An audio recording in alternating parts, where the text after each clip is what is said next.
Isso é um assunto para alta gestão. Já ouviu essa frase também? Ou para o RH, ou um assunto para alta gestão. Claro que isso é um mito, né? A gente acredita que design organizacional é um assunto para todo mundo. Traz muito mais conforto se a gente consegue chegar, ou se a gente tem uma falsa impressão de que existe uma solução mágica. Que nada é absoluto aqui no nosso trabalho, né? Ó, isso aqui é isso em todo lugar. Não, tudo vai depender muito.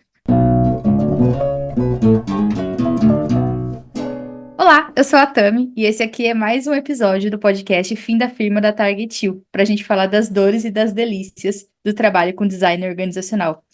E, antes tarde do que mais tarde, por que não falar do termo design organizacional? O que é isso? A gente já começou, já gravou alguns episódios aqui, a gente decidiu dar uns passos para trás para falar um pouco do termo design organizacional, porque é algo abstrato e parece que vem crescendo cada vez mais. A gente ouve mais pessoas falando do termo, a gente ouve pessoas colocando a nomenclatura lá no LinkedIn, né, que a pessoa se considera ali designer organizacional, mas o que é isso? Então, a gente veio aqui hoje com o Rod para falar um pouquinho desse termo. Seja bem-vindo, Rod. Valeu por estar aqui. Valeu, Tami. Vamos lá, vamos que vamos. Vamos para cima do design organizacional. Vamos esclarecer alguns mitos, contar algumas histórias e vamos falar sobre algo que está tão perto do nosso coração, né? Ah, a gente nem gosta, né? Nem gostamos de design. Vamos lá, então. Então, acho que primeiro eu queria começar esclarecendo se existe uma definição única do que é design organizacional. Essas duas palavrinhas aí, existe alguma definição única? Não, acho que muitos termos eles estão em disputa constante, né? As pessoas puxam a sardinha para um lado, puxam para o outro, definem de um jeito ou de outro. E também tem para mim uma coisa muito importante que é dependendo do público com que eu estou falando, eu defino de um jeito diferente, ou eu explico de um jeito diferente, né? Então eu posso falar que o design org, o design organizacional, é tudo aquilo que a gente faz para definir, desenhar, adaptar estruturas, práticas, sistemas, ferramentas dentro de uma organização, né? Ou seja, a gente acaba criando uma série de elementos ali dentro da organização para definir quem tem autoridade, como as decisões são tomadas, como a informação flui, como existe, como a gestão de recursos acontece, né? Tudo isso tem a ver com design organizacional. Só que às vezes é uma explicação meio longa, a pessoa fica meio confusa, porque parece que tem muita coisa dentro desse balaio, né? Então, muitas vezes eu evito essa definição, apesar de ela estar relativamente correta, na minha perspectiva. E eu acabo trazendo uma outra que afasta alguns mitos que eu acho que são importantes a gente afastar logo de início. Então, eu digo normalmente assim: design organizacional, para a gente na Target You, é aquilo, atuar numa organização, no encontro, na confluência entre a estrutura, ou seja, as práticas, ferramentas, sistemas, políticas, e a cultura, ou seja, aquilo que as pessoas acreditam, a maneira como elas se comportam, aquilo que é mais intangível. Então, na sobreposição aí, onde essas duas coisas se encontram, né, aquilo que é mais tangível, aquilo que é mais intangível, é onde a gente atua. E a gente chama isso de design organizacional. Para afastar o quê? Ah, design organizacional é desenhar organograma, desenhar caixinhas no organograma, né?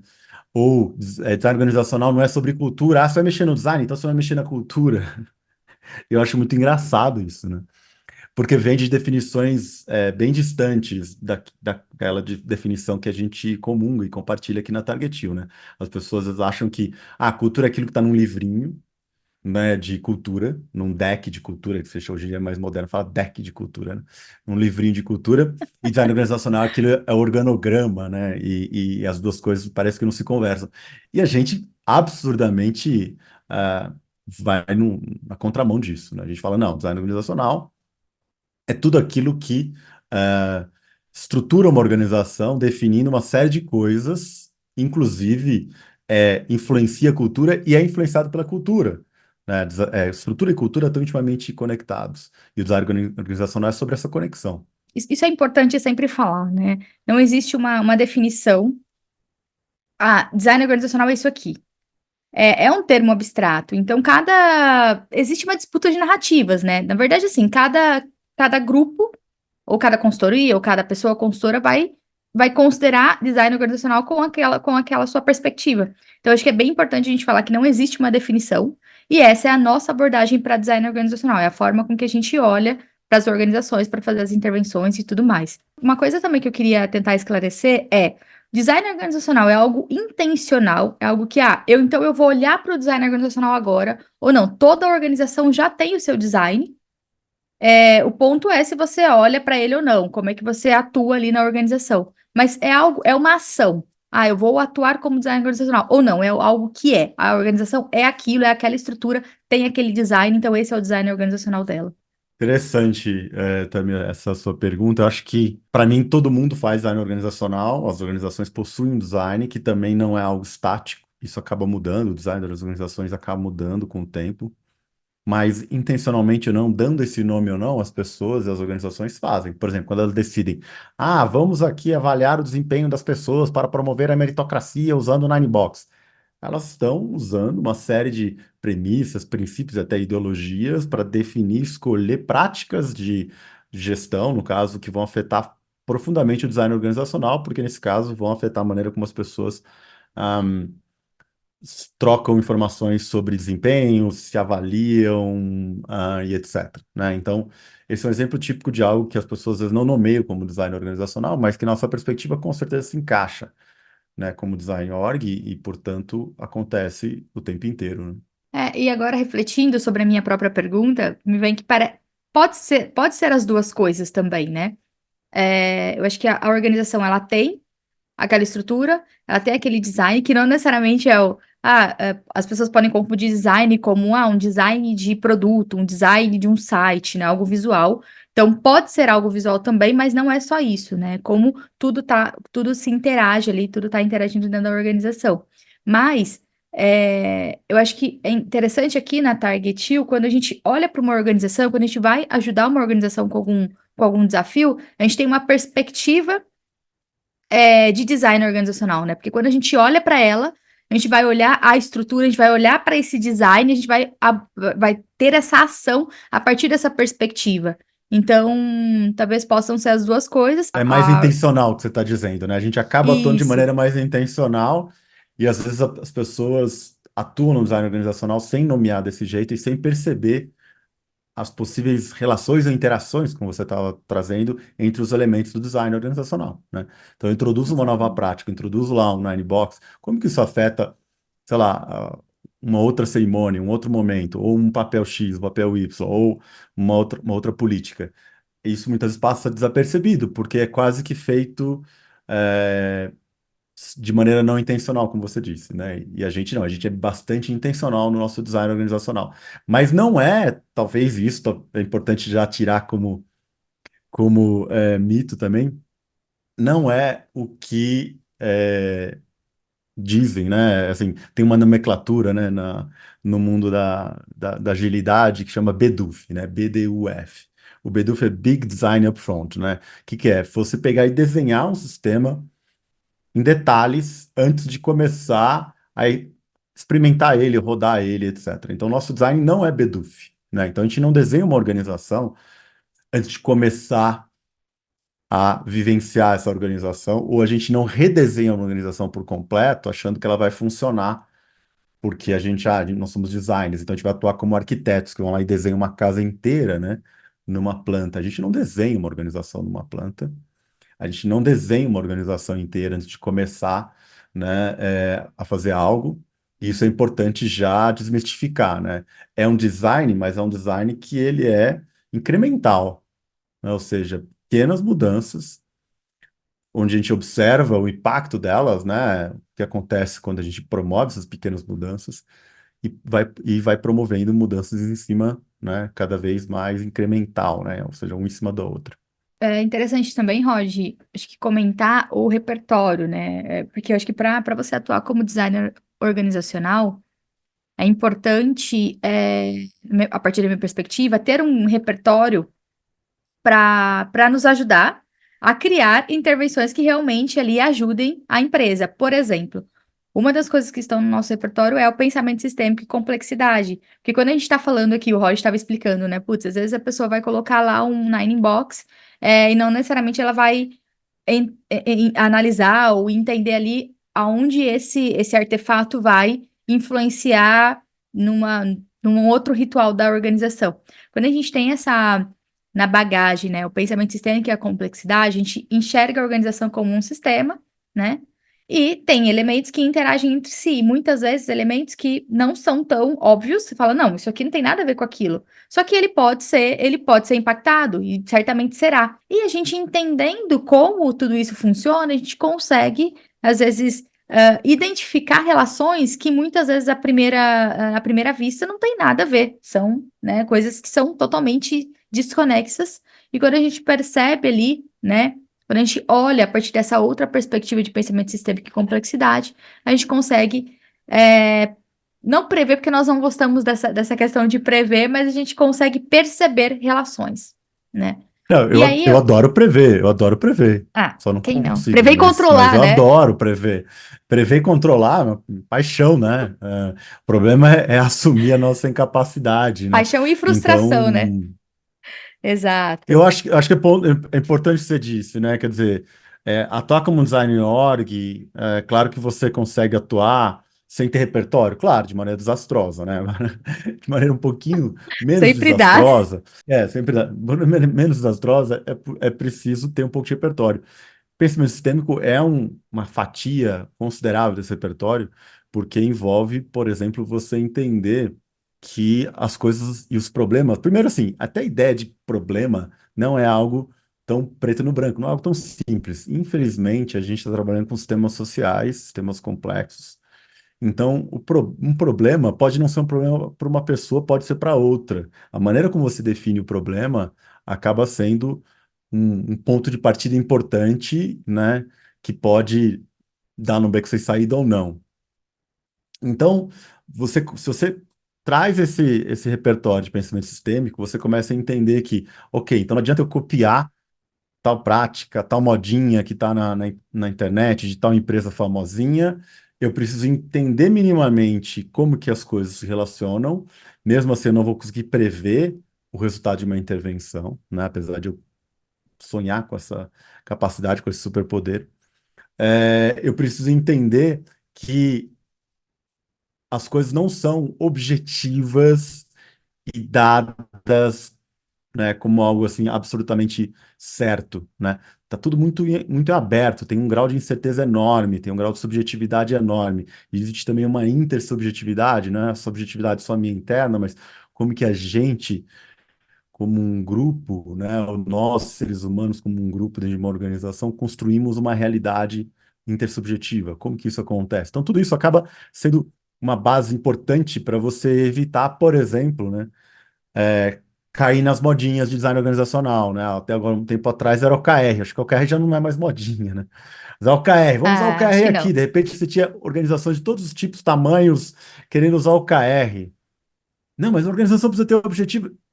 E vinha, né, uma série de frases feitas e citações e declarações assim, né, afirmativas de que o OKR era um caminho que todo mundo deveria passar, né, uma ferramenta que todo mundo deveria fazer uso. E aí, é claro, né, qualquer um que entende de pensamento de sistema e complexidade sabe que isso não existe. Não existe uma solução universal, porque até a própria definição do problema não é universal, muito menos a ideia de uma solução universal para todas as organizações. Seria mais simples, né, se tivesse uma solução universal, porque daí a gente só gastava nosso tempo e energia procurando essa solução universal. Olha que beleza. Seria bem, bem bom, mas não existe, infelizmente, para o prazer ou não das pessoas, não existem soluções universais quando a gente fala aí do mundo corporativo, acho que não só do mundo corporativo, de muitos outros mundos também. E, Rod, tem algum outro tema ou assunto que você acha que é importante ter no repertório do designer organizacional ou da pessoa que atua como designer organizacional, além do pensamento sistêmico e complexidade? Acho que tem muitos, né? Esse talvez seja um grande desafio, né? Entender de organizações é entender sobre práticas, ferramentas, sim, métodos que as pessoas utilizam no dia a dia, né? Na gestão de uma organização, na hora de organizar o trabalho, mas é preciso entender também sobre uma série de outros temas que não estão tão, obviamente relacionados a isso, né? Então, por exemplo, a gente na Target Hill acaba desenvolvendo uma expertise muito grande de facilitação. A gente teve um episódio aqui no podcast sobre facilitação. Então, é um tema fundamental. Por quê? Porque a facilitação é sobre possibilitar, permitir ou promover, né, conversas mais produtivas, mais significativas. Aí coloque aí o adjetivo que você achar mais interessante, né? E isso tem a ver com design organizacional, né? No final das contas, quando você cria um ritual, quando você cria um tipo de reunião, quando você faz acontecer uma reunião, é um elemento fundamental do design organizacional. Então, a facilitação está muito próxima daquele conjunto, ou está muito dentro, né, de um conjunto de habilidades que um design organizacional precisa ter. Mas não só isso, né? Ele precisa entender também um pouco mais sobre relações de poder, né? Ainda mais o design organizacional como aquele que a gente propõe, a nossa abordagem, que é um design organizacional que tenta colocar o empoderamento, a emancipação como sendo algo estrutural, não algo que é conjectural, é condicional, o chefe vai lá e dá autonomia para as pessoas, empodera as pessoas. A gente não acredita muito nessa ideia e depois a gente pode explorar mais o porquê. A gente acredita mais num design organizacional mais emancipatório, um design organizacional que permite que as pessoas expressem, né, a sua criatividade e trabalhem de maneira mais autônoma. Um design organizacional onde a coerção, a ameaça, o uso de violência simbólica é minimizado ao máximo, né? A gente sabe que qualquer organização eventualmente vai colocar limites na expressão da individualidade ou na maneira como a pessoa está no mundo. Obviamente, a gente não é totalmente ingênuo, né? Mas a gente sabe também que é possível ter um design organizacional onde a gente consiga, sim, valorizar a autonomia das pessoas, o design organizacional por si, sem depender de uma figura específica de liderança de chefe ou XYZ, consiga permitir com que as pessoas não se alienem no trabalho, né, se identifiquem com aquilo e se expressem ali. E tudo isso, enfim, precisa então você ter algum conhecimento também sobre como que as relações de poder e as dinâmicas de poder acontecem em uma organização, né? Precisa enxergar um pouco isso, além da politicagem rastaquera, aquela politicagem rasteira que a gente vê nas organizações, como que a gente enxerga essas dinâmicas de poder, né? Como que o micropoder se manifesta ou não, como que essas coisas acontecem, enfim. Então esse é um tema também que eu acho que é importante, além da facilitação, etc. No final, acho que tudo que a gente consegue entender, aprender e estudar sobre as relações, relações de poder, como os elementos interagem, como as coisas acontecem, ajuda a gente a aumentar a nosso repertório para abordagem de design, como designer organizacional. Eu acho que tem um outro ponto também que eu acrescentaria, lógico, partindo da nossa perspectiva de um design organizacional emancipatório, é o conhecimento de outras formas de fazer as coisas, né? De outros artefatos que são. Nossa, como é que eu coloco uma definição super simples de artefato, hein? Artefato é algo criado intencionalmente para conseguir algum resultado dentro da Sim, organização, né? sim, Isso, perfeito. É algo, pode ser desde perfeito. uma ferramenta, um sistema, uma política, um ritual, tudo Exato. isso é artefato. E aí você estava dizendo que é preciso ter um repertório de artefatos que fazem o quê? Conta mais. Que são um pouco diferentes do tradicional. Por exemplo, uma organização lógico, lembrando da nossa perspectiva do design organizacional emancipatório. Qual é a solução comum quando uma organização está precisando, ela está conseguindo entregar muito pouco do que ela se propõe a entregar? Aí ela quer aumentar a produtividade. Qual que é o caminho comum das organizações? É ir para um lugar de, vamos colocar uma avaliação de performance aqui individual, vamos colocar uma bonificação para essas pessoas, vamos incentivar, vamos para o lugar da meritocracia e tudo mais. Então, quando a gente fala de um design organizacional emancipatório, a gente vai para um outro lugar. Então, é importante conhecer outras abordagens, outros artefatos, como esses artefatos, que são mais comuns, impactam na organização, né? Porque daí a gente consegue propor algo diferente. Porque hoje eu percebo, hoje eu sei que se eu colocar uma avaliação de performance individual, pode ser que ela traga um resultado a curto, médio prazo ali. Mas ela vai trazer alguns efeitos colaterais. E muitas vezes eu não quero esses efeitos colaterais. Por mais que no passado eu era uma defensora, eu criava esses programas dentro das organizações, né? Então, eu acho que quando a gente também começa a entender e abrir um pouco a nossa visão para outros caminhos que são possíveis, né? Que não perpetuam tanto essas estruturas que são bem nocivas e que causam bastante malefício para as pessoas e até mesmo para a organização, na verdade, né, para as pessoas dentro da organização, eu consigo ter caminhos diferentes, né, propor intervenções bem diferentes ali para olhar para os desafios que estão sendo vividos na organização. Talvez o que diferencia, né? Quando você está falando de diferença, talvez você esteja querendo evitar falar da cadeia de comando. Mas para mim tem Sim, sim. eu acho que não dá para evitar falar sobre isso. A gente já citou em outros episódios, mas assim, quase todo lugar a gente encontra a cadeia de comando, a gente começa a confundir com a paisagem. Acha que está sempre lá, toda organização possui a cadeia de comando, mas na verdade é um elemento do design organizacional. A gente sabe que tem efeitos colaterais nocivos. Tem outros artefatos, uma série de outros elementos do design que são compatíveis com a cadeia de comando. Uma avaliação de performance individual é extremamente compatível com essa cadeia de comando.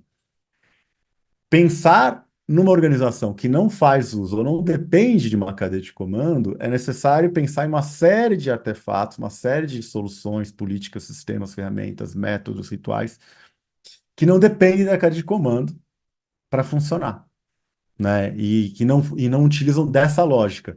Na verdade, quando você olha para uma avaliação de performance, não é que ela só depende da cadeia de comando, ela reforça a cadeia de comando. Né?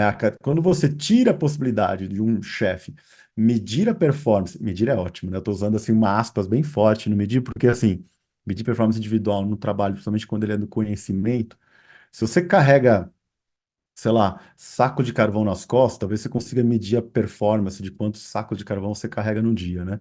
Como o Taylor fez, mas qualquer outra coisa muito fora disso, é muito difícil você medir a performance. Então você cria toda uma fantasia de medir performance, que na verdade dá um enorme poder para o chefe. Então você reforça a cadeia de comando, é um artefato que reforça a outra. Você quer criar um design organizacional que não depende da cadeia de comando, e aí você precisa ter um repertório de uma série de artefatos, ou, como a gente chama também dentro do design org, padrões de design organizacional que não depende da cadeia de comando. Então, talvez introduzir o termo padrões antipadrões seja a última coisa que a gente deva trazer aqui de conceitual, Tami, porque a partir daí eu acho que a coisa fica até mais fácil a gente continuar no podcast. Eu acho bem interessante mesmo, e é bom a gente ir introduzindo linguagem, né? Uma linguagem diferente, porque essa linguagem de padrões, antipadrões, nós usamos muito aqui no nosso dia a dia, mas não é muito comum. Então a gente vai traduzindo, ajudando, né, as pessoas que estão chegando agora, que não entendem muito ainda, que não estão bem, muito aprofundados no design organizacional, aí caminhando e se aprofundando cada vez mais. Inclusive, nós temos uma biblioteca de padrões e antipadrões, né?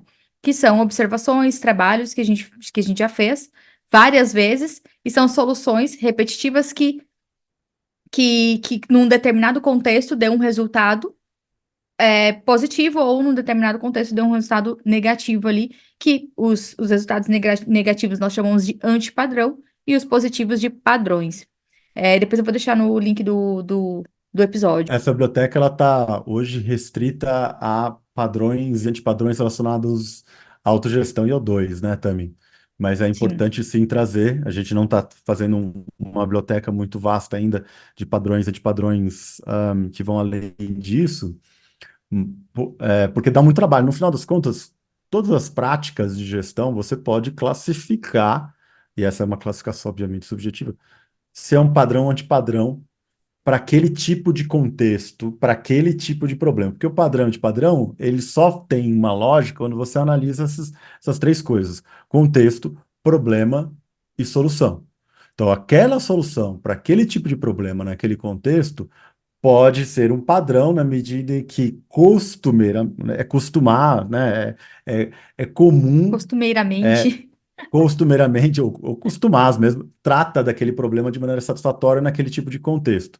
Então, você tem lá o OKR para uma empresa com tais características, que está vivendo tal contexto e que tem tal tipo de problema, o OKR pode resolver aquele tipo de problema.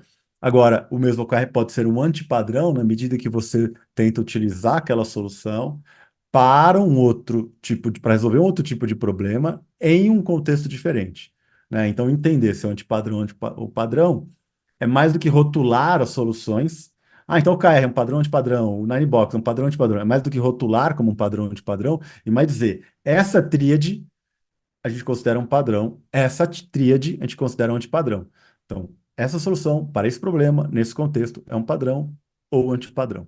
né? Então, é isso que a gente acaba fazendo uma biblioteca de padrões, fazendo essa classificação baseada, claro, na nossa experiência, como a Tami disse, né? Observando e tentando entender, né? Às vezes você tem uma solução que ela não resolve um problema dentro de um contexto organizacional, e a gente acaba dando um apelido para isso, que é simpatia organizacional, né?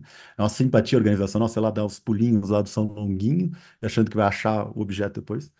Ela não resolve o problema, isso também é um antipadrão, ou ela às vezes até resolve o problema, mas ela gera tantos outros problemas piores, como a Tami falou, no curto prazo, a sua avaliação de desempenho vai gerar ali um acréscimo pequeno na produtividade. O que que isso gera no longo prazo?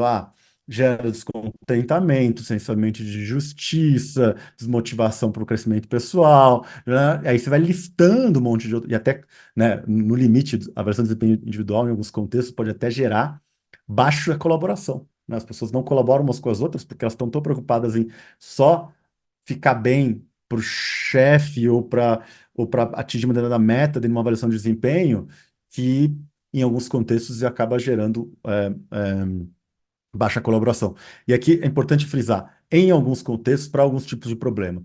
Nada é um antipadrão em todo contexto, nada é um padrão em todo contexto. Acho que nada é absoluto aqui no nosso trabalho, né? Isso aqui é isso em todo lugar. Não, tudo vai depender muito. E eu acho que esse é um dos maiores desafios, né? Porque é tão mais.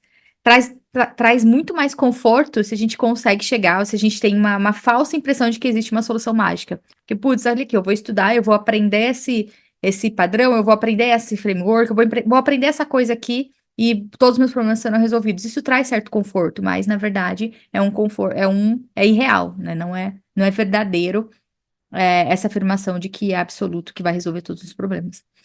Rod, eu vou colocar um desafio aqui. Será que a gente consegue explicar, tentar ou trazer alguma analogia, ou tentar explicar de uma forma mais simples possível o que é design organizacional, a partir da nossa perspectiva, para alguém que não entende nada? Sabe aquela tia ou aquele amigo que fala assim: Nossa, com o que que você trabalha?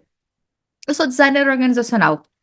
Será que tem como? Olha, eu lembro que minha filha, né, tentando explicar para ela quando ela era bem pequena, né, o que eu fazia, eu expliquei de um jeito e ela repetiu algumas vezes para os colegas, tal, e parece que foi satisfatório, assim. Mas é claro, é o meu trabalho como designer organizacional, diferente de outras pessoas em outras consultorias. Mas para ela eu falava assim, olha, eu ajudo empresas ou organizações a trabalharem sem o chefe. Como assim? Eu ajudo a criar as condições para que as pessoas não dependam de um chefe para trabalhar e eu posso até acabar com esse papel de chefe dentro de uma organização. Então, esse é um jeito de falar sobre esse design organizacional emancipatório, né? Mas é um jeito que passa talvez uma falsa impressão de que toda organização que a gente trabalha é super desconstruída, não existe mais hierarquia, não existe mais cadeia de comando, e é mentira, né? Então tem várias organizações com que a gente trabalha que são tradicionais, que tem hierarquia, que tem uma cadeia de comando, que tem um organograma super rígido, mas a gente vai ajudando eles a desenhar, né, estruturas e elementos do design e afetar a cultura organizacional para que fique cada vez mais menos dependente da cadeia de comando e mais emancipatório. Tá, então é isso. Não sei se tem outra analogia. Nossa, eu faço as perguntas, mas eu não penso, sabe, que vai ser difícil para eu responder também. Não, mas brincando, assim, eu acho que o design organizacional não é só. Eu já respondi para algumas pessoas isso, né? Eu ajudo organizações a resolverem problemas e desafios que elas estão vivendo. Mas isso é muito abrangente, né? Só que É, não é só ajudar a resolver o problema. Eu acho que a gente olha para a organização, é, não só ajudando a encontrar soluções, né? Ou caminhos ali, mas olhando para a forma com que a empresa geralmente, ou que a organização geralmente encontra caminhos para resolver os problemas. Então, é como se fosse uma camada a mais.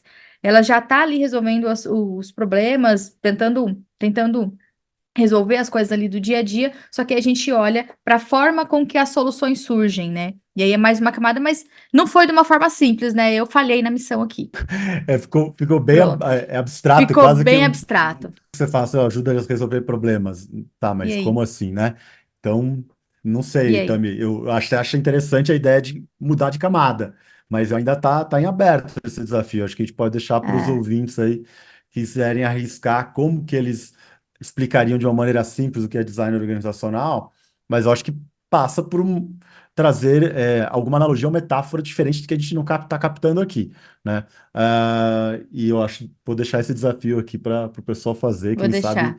uma mente iluminada nos ajude.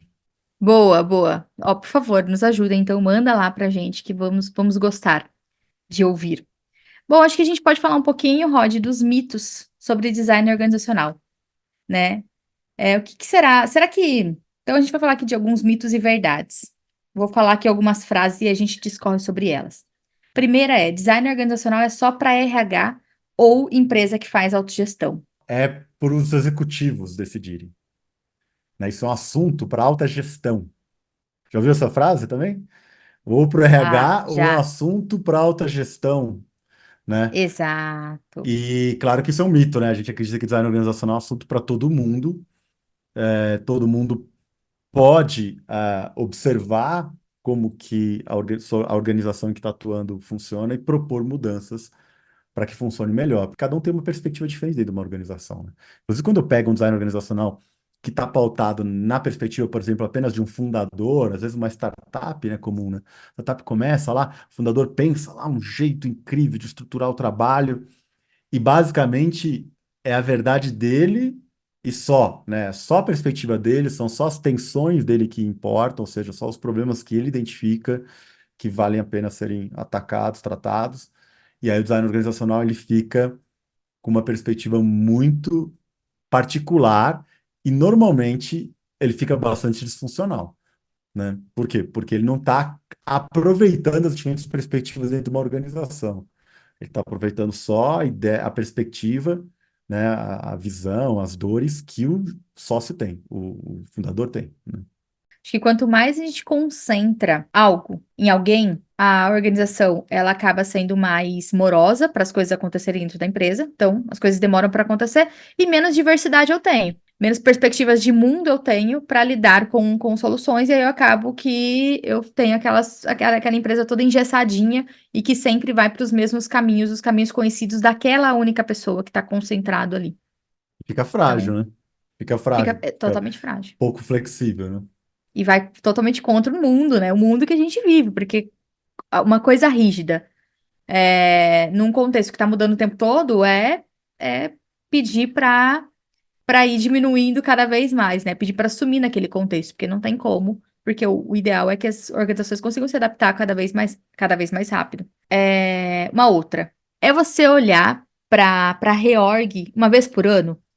Eu acho que muita gente conhece essa realidade uma vez por ano, uma vez cada 2 anos, e quando ouvem ou né, escutam a palavra reorg, né, reorganização, elas já começam a ter, né, sintomas aí de, enfim, PTSD, né, síndrome de estresse pós-traumático, né, porque viveram várias reorganizações bem difíceis, no mínimo, assim, né, para não dizer traumáticas. Então, não, né, o design org não é um momento da reorg, o design org é algo contínuo, né, a gente acredita muito nisso, não é uma vamos fazer agora, a gente vai cuidar do design organizacional. Às vezes uma organização ela entra em contato com a gente. Não, a gente quer olhar para a cultura, a gente não vai olhar para o design organizacional. Ou a gente quer olhar para a operação, mas a gente não quer olhar para o design organizacional. Hoje a gente fala, gente, tem que sempre olhar para o design organizacional e não tem como não olhar para o design organizacional, a não ser que você esteja fazendo sempre o mais do mesmo. Se você fizer só mais do mesmo, fazer um loop eterno das mesmas rotinas, não mudar nada na organização, talvez você não olhe para o design org.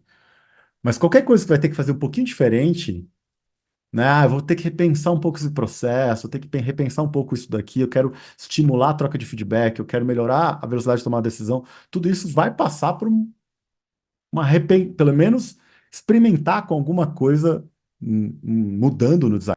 Exatamente. E acho que eu vou para mais uma aqui. Se design organizacional é olhar para a estrutura hierárquica. Eu acho que essa aqui, você que está ouvindo já percebeu que essa aqui é mito total, né?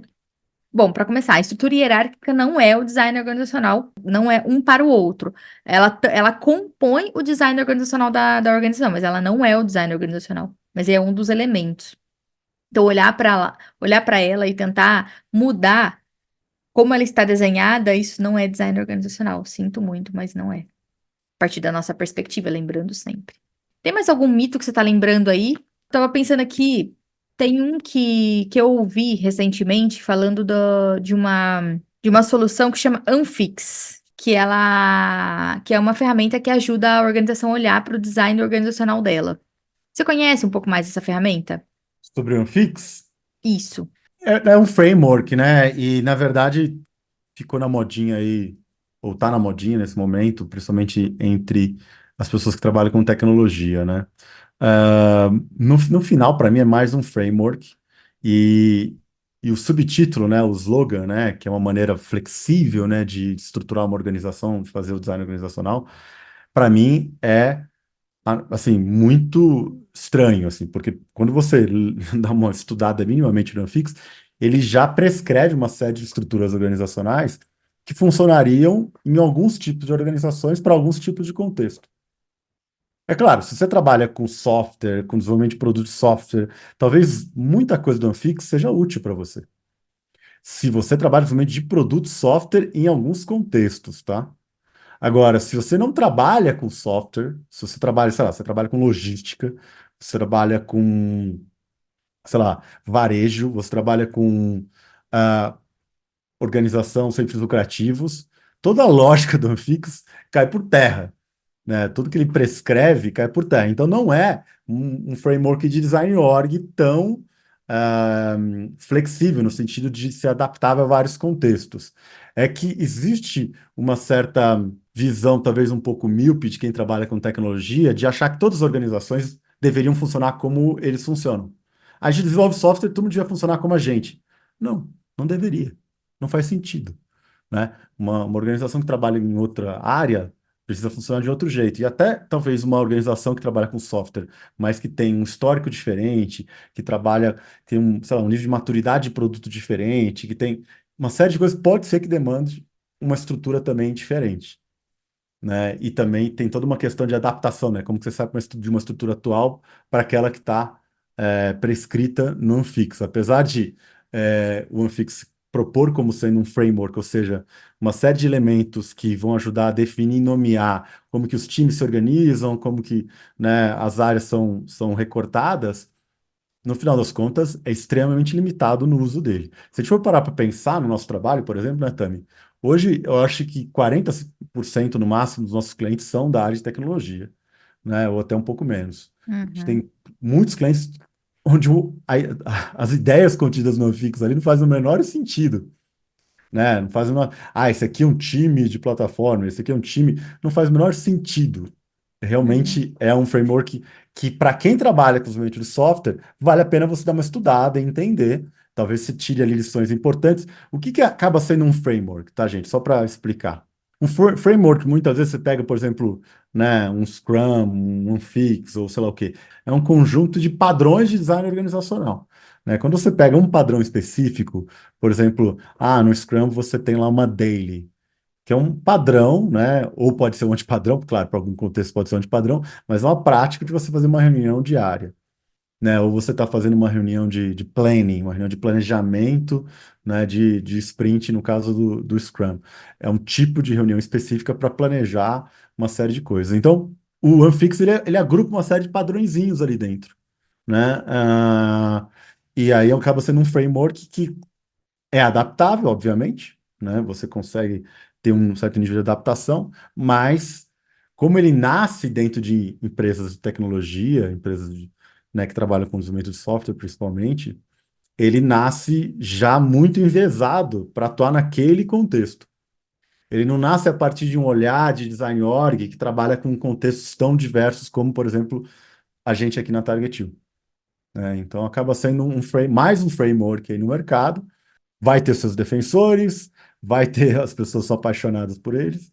A gente na Targetil acaba não promovendo, simplesmente conhecendo, estudando e, na medida do possível, fazendo uso, né? Ou pegando algum elemento dele, caso necessário, caso tenha algo tão diferente. Na real, se você for olhar ali nas entranhas do Anfix, não tem nada muito de original, não, tá? Para quem trabalha A não com ser que é as cores, é bonitinho o desenho e tal. as pessoas que gostam de um bom design gráfico vão curtir o Anfix, com certeza. E Rod, olha só, a hora que você começou a falar do Anfix e do framework e tudo mais, me veio um insight. para o desafio ali de uma analogia. Vamos ver se dá certo. Vamos ver se funciona. Explicando o design organizacional, então, através de uma analogia, né? Imagina que uma pessoa queira cozinhar mais. A pessoa não cozinha, ela quer cozinhar mais.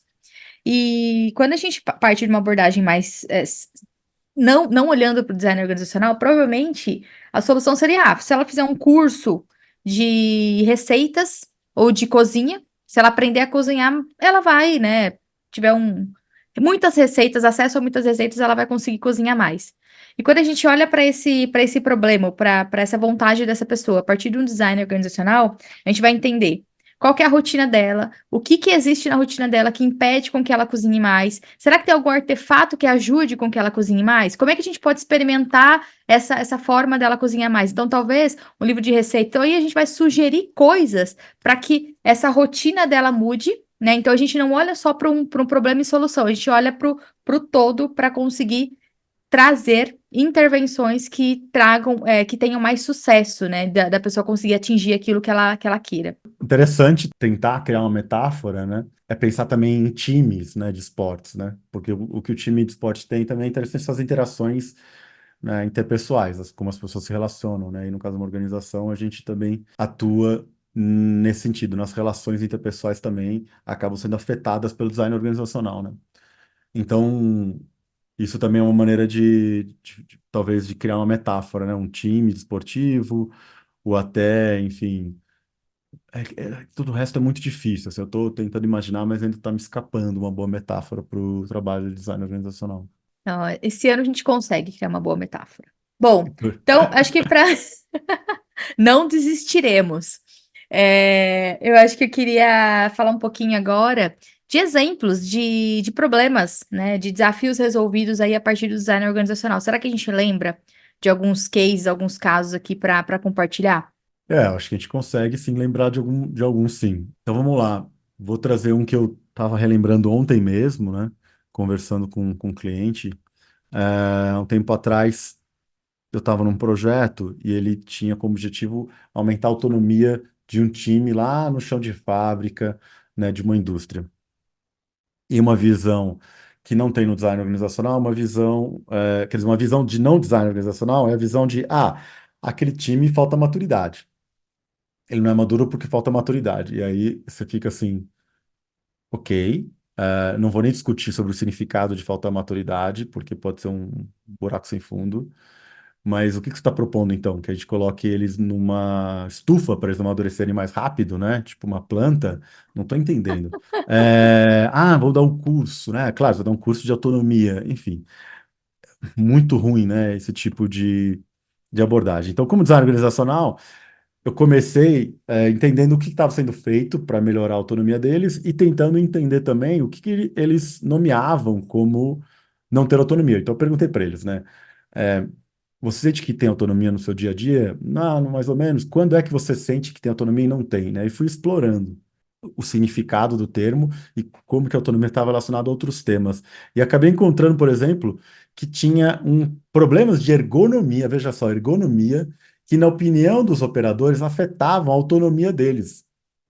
Eles não conseguiam, por exemplo, focar na resolução de problemas de processo, porque eles estavam carregando sacos de insumos para serem adicionados a um tanque, né? Então eles estavam tão desgastados com questões de ergonomia ali há muitos anos, não era algo recente, que eles estavam desmotivados e sem tempo para focar em outras coisas, inclusive para construir uma certa autonomia.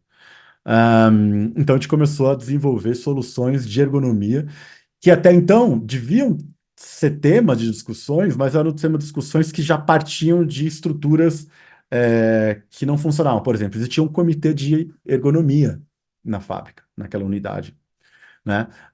Só que o comitê de ergonomia basicamente analisava de maneira recorrente onde gastar o budget que eles recebiam anualmente como fábrica.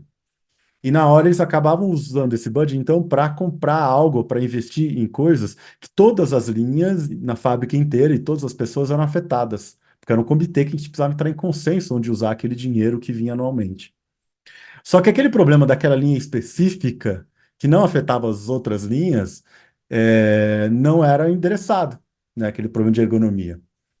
Então a gente facilitou algumas sessões para encontrar soluções criativas de ergonomia, e aí veja só, conversando entre operadores, pessoal da área de suprimentos, etc., eles descobriram uma maneira de adicionar aquele insumo sem o uso de um saco pesado de 30 quilos que eles precisavam subir numa escada para jogar num tanque 10 metros de altura. Eles começaram a adicionar um insumo por meio de tanques que eles subiam, né, no equipamento de elevação e abriam uma torneira e adicionavam aquele insumo. E aquele problema de ergonomia ele foi resolvido de maneira muito simples, simplesmente mudando ali o fornecedor barra formato do insumo. E olha só, mudando o fornecedor do insumo afetou a ergonomia, deu tempo e motivação para as pessoas começarem claro, teve outras mudanças na ergonomia também, mas deu tempo e motivação para as pessoas começarem a atuar no processo e demonstrar e construir autonomia como equipe de operação. Então, você tem ali um efeito muito curioso ali, né, de mexer em algo distante que vai afetar algo que estava ali sendo desejado, né? E não estava patente e óbvio na cara das pessoas, era algo que estava passando meio desapercebido, né? Não, eu adoro esse exemplo, eu adoro esse case. E sabe uma coisa que me veio agora também, Rod, é que dá uma olhada a jornada que aconteceu, né, com esse cliente. Foi a contratação, né? O pedido de ajuda foi para algo e foi aprofundando, foi entendendo do contexto e foi mexido em algo que não tem nada a ver à primeira vista. Você olha e fala assim, não tem nada a ver uma coisa com a outra, né? Então, e isso eu acho que reforça algo que, que é importante para a gente. E nós somos consultores. Aqui na Target, nós somos todos designers organizacionais, nós somos consultores que ajudam organizações com os seus desafios, né? Sempre a partir dessa perspectiva, do design organizacional emancipatório. E é comum clientes chegarem até a gente pedindo garantias, pedindo que a gente entregue algo. Olha, mas e aí? Eu vou pagar, eu vou contratar vocês, mas como vocês me garantem? Vocês me garantem que eu vou resolver meu problema, né? Não tem como a gente garantir. Por quê? Como é que a gente como é que o Rod conseguiria, por exemplo, prever que ia ter esse resultado nesse projeto que ele fez com essa empresa? Não tinha como prever. É zero garantias. E é pior, Tami, não só zero garantias, como a capacidade que a gente tem, ou que uma organização tem, de medir certos atributos ou certos objetivos que eles querem alcançar, é muito difícil. Então, eles queriam melhorar a autonomia. Vou continuar nesse case aí, porque dá para seguir. Eles queriam melhorar a autonomia. E eles mediam, entre aspas, a autonomia por meio de uma pesquisa Pulse, né? A pesquisa Pulse é aquela pesquisa regular que você faz com os funcionários. Regularmente eles recebem uma série de perguntas e colocam naquela escala, né? Quanto você concorda com essa afirmação, não concordo, concordo muito, etc. E eles faziam essa pesquisa Pulse, e no atributo autonomia, essa equipe estava muito baixa. Depois de 2 meses de trabalho, né, de nota 6, de 0 a 10, né, de autonomia, eles pularam para 8,5. Eles falaram, seu Rodrigo, muito legal, seu trabalho está funcionando, 8,5, olha só. Eu falei, gente, desculpa, quem disse que eu acredito que isso aqui está medindo autonomia? Primeiro, assim, qual que é a definição de autonomia? Vamos olhar para vários outros times e áreas que fazem uso dessa mesma ferramenta, Pulse, né? E mesmo tipo de questionário, mesma regularidade, vamos entender. Olha só, esse aqui colocou que eles têm alto nível de autonomia. Aí você vai lá observar, eles fazem as coisas simplesmente que estão no procedimento. Eles seguem o procedimento à risca, mas não fazem mais nada além do procedimento. Mas de uma maneira eles avaliam que eles têm autonomia. Vamos dizer assim, para apertar o parafuso, eu tenho autonomia, eu sempre posso apertar o parafuso. Mas eles não tinham autonomia para fazer mais nada. Mas eles julgavam que isso era autonomia e eles colocavam isso na PUS. O outro time falava: não, não, eu não tenho autonomia. E eles faziam um monte de coisa diferente. Você observava, né? Qualitativamente você conseguia observar o trabalho deles. Era bem mais diversificado, com mais autonomia mesmo no sentido de resolver problemas, né? Antecipar, resolver problemas. Só que eles se autoavaliavam como baixo ao nível de autonomia. E aí, esse grupo, a gente começou a trabalhar com eles, começou a falar sobre esse tema, e de repente eles começaram a se autoavaliar como sendo, temos mais autonomia. Significa que eles tinham mais autonomia? Talvez não. Não significa nada. Significa só que naquele tipo de pergunta, naquele tipo de questionário, as pessoas começaram a se autoavaliar diferente. O atributo autonomia, se ele não for descrito de uma maneira um pouco mais clara, se ele não for especificado, né, o que tipo de comportamento a gente está buscando promover e observar, e se a gente não fizer uma análise quali, além de, né, simplesmente pegar dados quanti, a gente não vai conseguir entender se a gente está melhorando a autonomia. Então, até a própria avaliação do impacto do nosso trabalho, ela precisa ser feita com certo cuidado, né? Uma série de ferramentas que estão por aí, que se propõem a medir a felicidade, a autonomia, a produtividade, são ferramentas muito questionáveis de qualquer ponto de vista, né? Inclusive, se você for fazer uma análise estatística, você vai ver o quão frágeis são essas ferramentas. Se você vai fazer um outro tipo de análise, uma análise qualitativa, você vai ver o quão frágil, o pouco sentido, né, faz os resultados que elas geram. Então, eu acho que o trabalho com design organizacional é desafiante também por isso. A gente não pode dar garantias e a própria medição, né, ou a aferição do impacto do nosso trabalho é muito difícil. Total. E existe uma tara muito grande pelas organizações de mensurar, né? De trazer dados. Acho que a gente passou por um momento também de modinha, né? De que não, tudo tem que ser mensurável, aquilo que não é mensurado não pode ser melhorado, e tudo na organização tem que ter um dashboard ali para eu acompanhar. Só que o nosso trabalho como designer organizacional, muitas vezes, ele não é mensurável. Eu não consigo me colocar numa régua o nível de autonomia, por exemplo, que o Roy estava falando agora. Porque é um termo extremamente abstrato. O que é autonomia para mim hoje pode ser diferente do que é para mim amanhã, que é diferente para o Rod, que é diferente para outras pessoas. Então, a gente vai para pesquisas qualitativas, não quantitativas. Essas pesquisas qualitativas, eu não consigo ficar comparando. Como é que eu vou comparar uma coisa com a outra? É lógico que eu consigo acompanhar as narrativas e entender, putz, tá tendo uma narrativa aqui mais para esse lugar, e daqui a um tempo eu posso fazer uma outra pesquisa qualitativa que eu vou ver que as narrativas podem estar diferentes. Mas eu não consigo mensurar, olha aqui, eu melhorei 90%. Não tem como, né? Existe uma crença, assim, uma busca, né, frenética por esse tipo de avaliação, né? Mas, na real, a gente sabe que a maior parte dessas iniciativas, elas não dão em nada, né? Ou geram números que não são nem um pouco confiáveis, como eu falei, nem estatisticamente, nem qualitativamente. Então, a gente realmente acredita muito nos dados que são mais quentes, como a gente fala. Se a gente pega um dado quente e esfria um dado, ou seja, pega uma narrativa e tira algum quantitativo dessa narrativa, a gente pode sim ter algo que, olha só, esse número mudou, né? Mas a gente precisa estar muito amparado no quali. O que eu quero dizer, né, Tami, talvez assim, para trazer um olhar um pouco mais otimista, é que o quanti, talvez ele tenha um lugar dele numa análise, num entendimento, numa aferição, mas ele precisa estar muito atrelado, muito combinado ao quali, né? E ele precisa também ser feito de maneira estatisticamente válida, porque muitas vezes estatisticamente o resultado por exemplo, né, a maior parte dos comitês de calibração. O que que é comitê de calibração? É aqueles grupos que se reúnem para falar sobre como a gente vai avaliar as pessoas que não estão naquela sala, para que a gente avalie de maneira uniforme e homogênea as pessoas que não estão ali, né?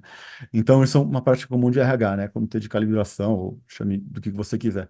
E aí, quando você analisa estatisticamente o resultado das avaliações depois ou antes dos comitês de calibração, você vai ver que não mudou quase nada. As pessoas continuam. O fator que mais influencia na avaliação das pessoas no ambiente de trabalho, principalmente num escritório, assim, é o olhar do avaliador, né? Então, você muda o avaliador, muda a avaliação. Você muda a pessoa, muda pouco a avaliação. Caramba, então se a maior parte das coisas que estão, né, o fator preponderante numa avaliação de desempenho é o olho do avaliador, e aí eu faço o comitê de calibração e continua sendo o olho do avaliador, né, se eu mudo o avaliador, muda a avaliação, se eu mudo a pessoa, a avaliação não muda tanto, então tem um problema, né? Eu tenho um problema sério naquilo que eu estou confiando como sendo objetivo, como sendo, sabe, factual. Isso é fato, isso é dado. Calma, talvez não seja dado nem fato, né? Como você está imaginando. É diferente de você pegar um número numa conta bancária, que pode até ser considerado um pouco mais factual. Eu tenho ou não tenho aquele dinheiro na conta. Nesse caso, talvez não funcione assim. E aí, Rod, eu acho que eu queria ir finalizando aqui, contando um pouquinho de como é que a gente atua, né? O que é que a gente faz, como a gente ajuda organizações, como designer, como uma consultoria de design organizacional.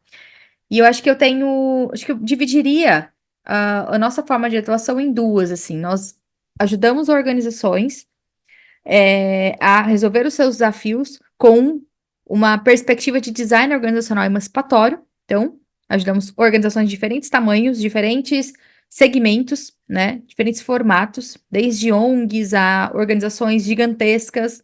E nós também compartilhamos tudo que a gente sabe nos nossos cursos, né? Então, a gente ajuda pessoas que querem atuar como designers organizacionais. E aí, com os nossos cursos ali, com as nossas, nós temos uma jornada de design organizacional para para compartilhar o nosso repertório, para ajudar de todas as formas que a gente pode as organizações e as pessoas a terem um ambiente mais emancipatório. E acho que não só isso, a gente também compartilha muito material. Nós temos um Drive aberto no nosso site, tem ali o link do Drive aberto.